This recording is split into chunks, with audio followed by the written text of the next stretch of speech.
We're still hurting, but I want to report to the body that we are also healing, Mr. Speaker. It's a very slow process, and while we will never be as we were, I can proudly say that who we are hasn't changed.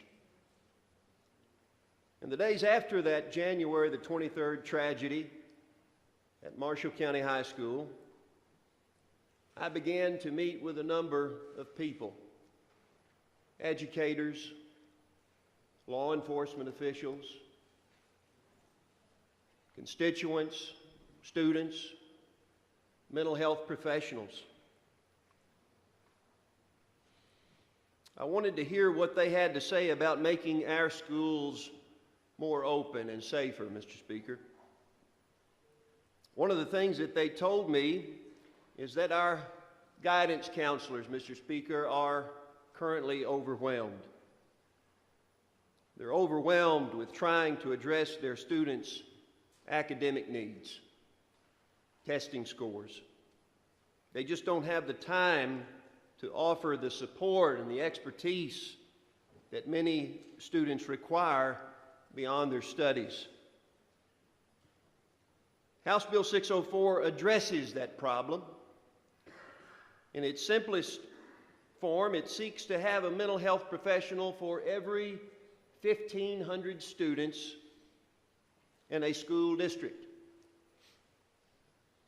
To be very honest, I'd like to tell you that our measure asks for a mental health professional for every school, for every 500 students or even 250 students, but in reality, we know that is just not financially feasible.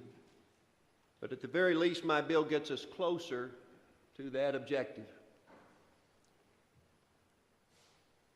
Last fall, the good lady from Boone and other members of the Health and Family Services Committee spent much of an interim committee meeting focused on what we call ACEs, or Adverse Childhood Experiences.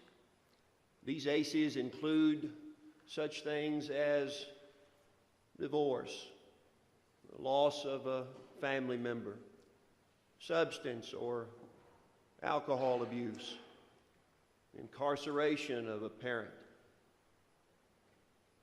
impoverished conditions. There are a number of ACEs that our students experience. Legislators were told that nearly half of the children in the United States have suffered from at least one ACE, and those with 3 or more have a life expectancy that is up to 20 years lower than the national average. That's 20 years. Here in the Commonwealth of Kentucky, where drug use and the problems associated with it are unfortunately rampant, the rate of ACEs is much higher than the national average here in Kentucky, and only the good Lord knows how many years of life our children lose as a result. You can't leave these traumatic events at home. Children bring them to school, and each adverse event makes it more and more difficult for them to focus on their studies. How well could we do our jobs, gentlemen from Pike, as legislators, if we faced similar situations? If we suffered from actions that we didn't have the full capacity to understand, much less overcome? Our schools cannot fix what happens beyond their doors. We know that. We cannot legislate what happens at home. But they can and should help wherever possible. A quarter of a century ago, the gentleman from Warren, 20, my good friend, and the gentleman from Elliott, the Dean of the General Assembly, the gentleman from Jefferson, and others were among the first to help lead the way in the creation of our Family Resource and Youth Services Centers as part of Kentucky's education reform. And these centers fill in non-academic gaps that hinder learning. Well, the mental health professionals we would put to work under our legislation would build on that concept. They can help students better cope with issues beyond their control and help them to find ways to overcome these barriers in their lives. One of the people who helped me with this piece of legislation is a fine lady by the name of Lisa Wilner, Dr. Lisa Wilner. And I want to thank her for her advice and her expertise in this matter. She's the executive director of the Kentucky Psychological Association, and she also serves on the Jefferson County Board of Education.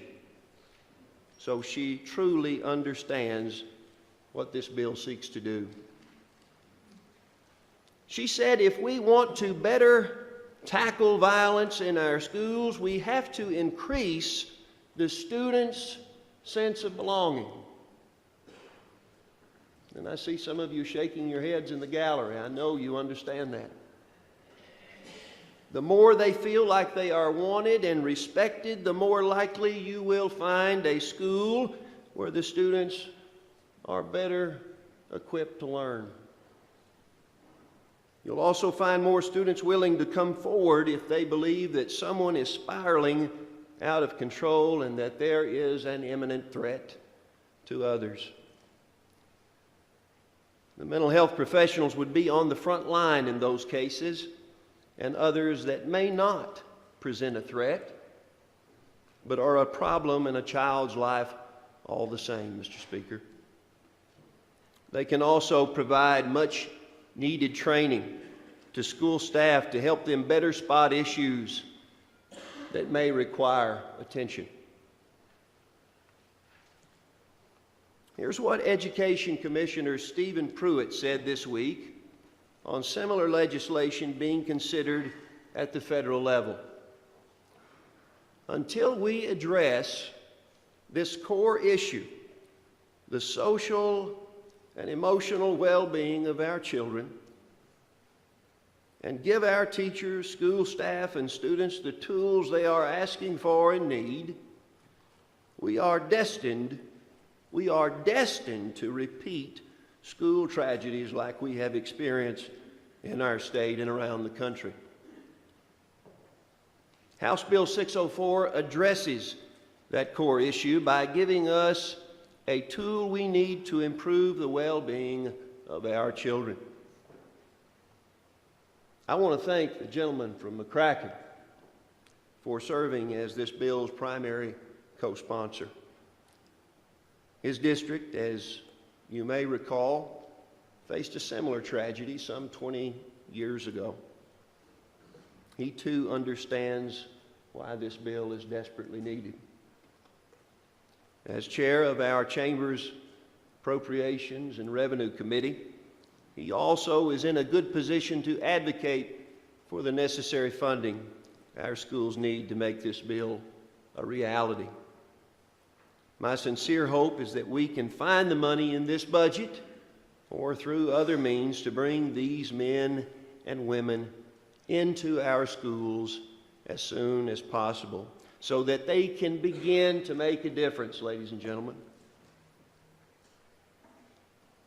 Before I open the floor and yield to questions, Mr. Speaker, I'd like to end my remarks by quoting the story of the man who fell to his knees in prayer and said, God, there is so much pain in the world. There's war, rumors of war, famine, there's cruelty, and there's fear. Why don't you send someone to change it? And the voice of God answered, I did send someone. I sent you. We were here to make a difference, ladies and gentlemen of this assembly. And this bill accomplishes that. And that's why I'm asking you to join with me in helping make this piece of legislation a reality. I say thank you. God bless you. And Mr. Speaker, I would move that passage of the House Bill 604 as amended by House Committee Substitute 1.